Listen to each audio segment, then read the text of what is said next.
Hello everyone, I'm Paul McGuire Grimes. Olivia Wilde showed her strengths as a director with her first film, Booksmart, but her sophomore effort, Don't Worry Darling, suffers from a high concept that she can't quite match.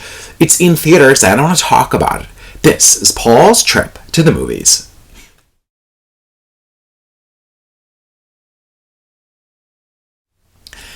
She sets the film in a picture-perfect 1950s community. Florence Pugh and Harry Styles star as a married couple, Alice and Jack Chambers.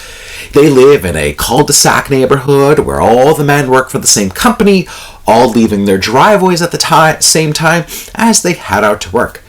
Their wives wave goodbye and stay at home being a busy homemaker. Now, it's not long before you realize that they're part of this experimental little commune under their leader, played by Chris Pine. Now, he's married to Gemma Chan's character, who is the ballet instructor for all the wives.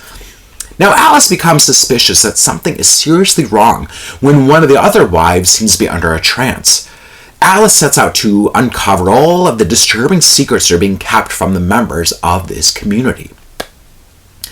Olivia Wilde wants to make a provocative film in an attempt to kind of prove herself as a thought-provoking and possibly edgy kind of filmmaker. She sets the tone early on with a really ominous feel. The score and the tight close-ups give that kind of eerie, claustrophobic vibe. But the camera work in general is overly busy, and Wilde's choices to literally have walls caving in around Alice and then to have her drowning in her nightmares come across as way too obvious to represent what's going on in Alice's headspace.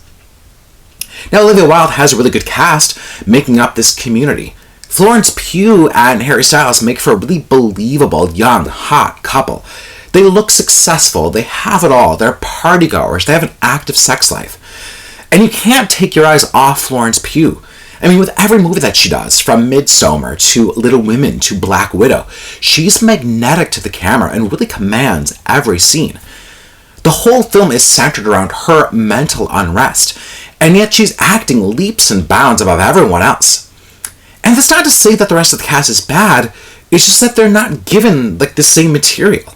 Gemma Chan and Nick Kroll are criminally underused. You can kind of feel the role that Gemma Chan is supposed to have here, while Nick Kroll must have had his best scenes cut. Olivia Wilde also plays one of their neighbors.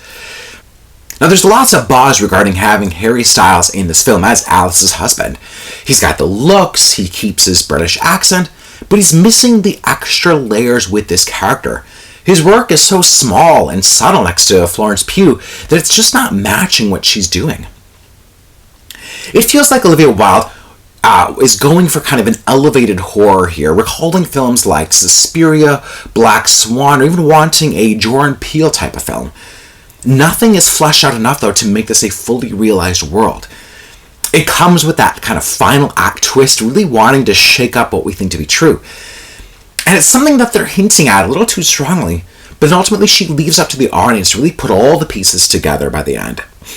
I'm giving Don't Worry Darling 2 out of 5 ticket stubs.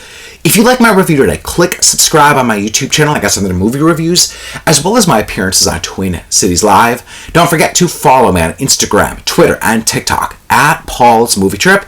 And then go to my website, paulstriptothemovies.com, for even more reviews.